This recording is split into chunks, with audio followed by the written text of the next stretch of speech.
G'day folks. This is just a brief clip that I hope might be informative and useful to those people that are trying to identify noxious weeds within Australia. And when it comes to noxious and invasive weeds, this has to be one of the biggest culprits. This is the asparagus fern.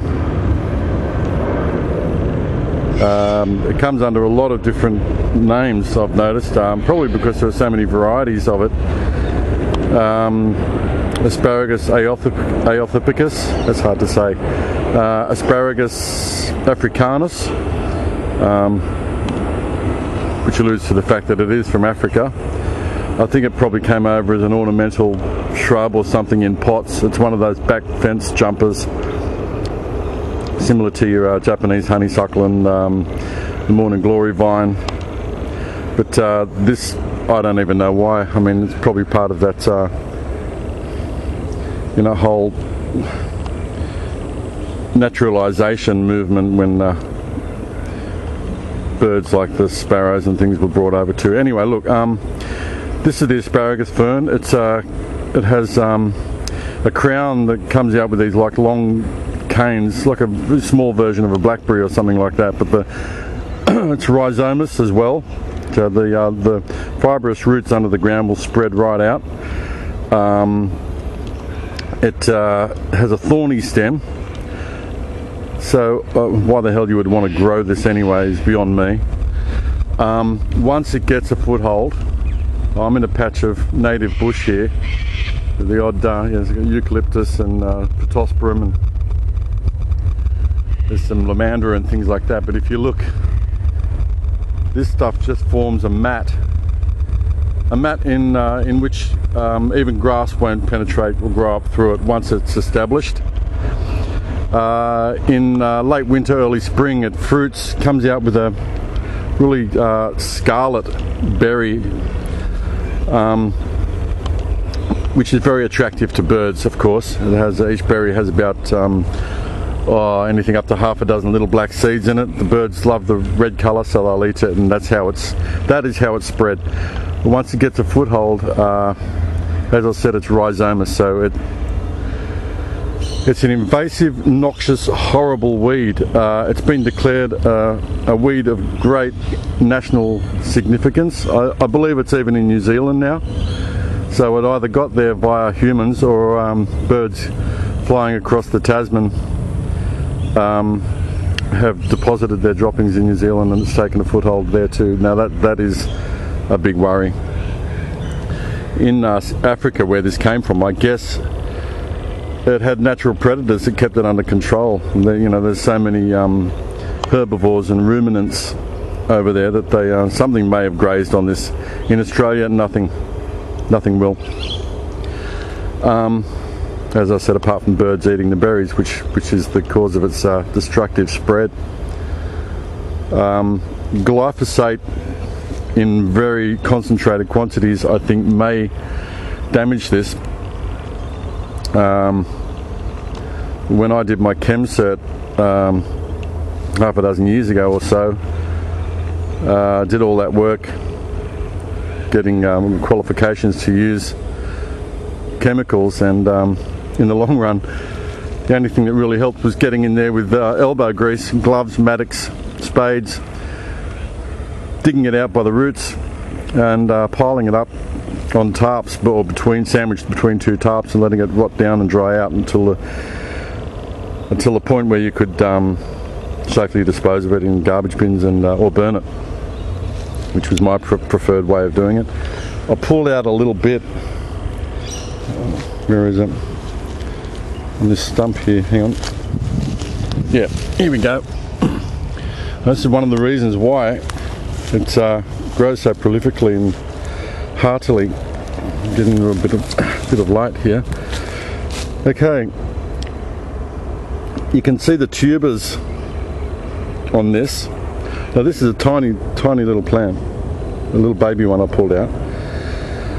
You can see the rhizomes. Sorry, there we are. You can see the rhizomes on it. Every crown has 3 or 4, up to 5, I think, leaders coming off it, and it has these tubers. These tubers grow in huge bunches. That's crazy for such a small plant to have this many tubers and rhizomes on it. But each one of those contains enough moisture and energy for the plant to propagate again, even if the crown is torn out. That's why you have to dig these out. Those tubers and rhizomes can stay behind and just sprout again, even though you may have torn the top off the plant and think you've killed it, but no, not at all. So they form a mat under the ground, not too deeply, so it's not that hard to dig out. And it's been raining a lot here lately, so I just pulled this little guy out to show you those tubers there. A little similar to like a potato plant or peanuts or something like that. Even at this stage it's tiny. I can feel the little thorns on this. I don't think there's anything attractive about it at all. Why the hell you would want to grow this as an ornamental shrub or herbage or whatever is beyond me. Apart from the fact that berries might be slightly attractive, I can't see anything nice about it. You can see the canes growing there.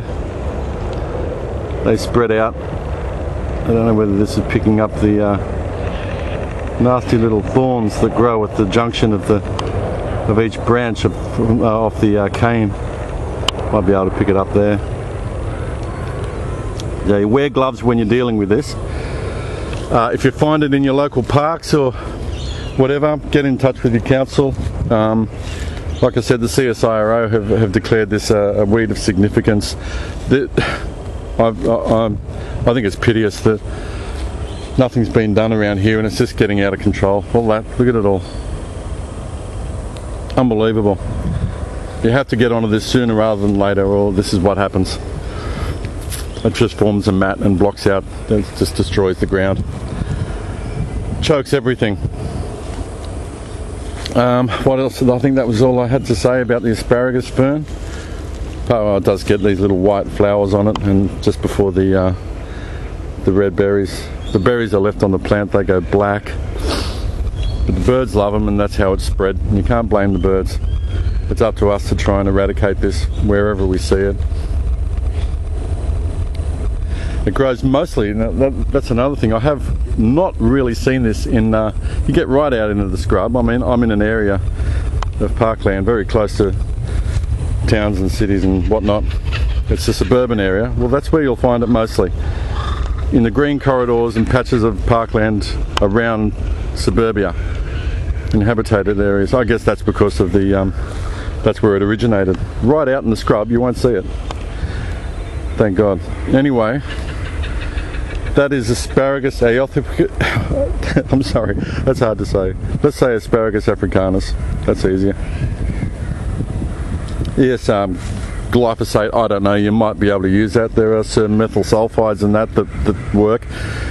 But the stronger the chemicals get, of course, the bigger the risk of harming other neighbouring native species and getting into the water table, or even harming fauna and insect life. So the best way to do it is just good old-fashioned elbow grease.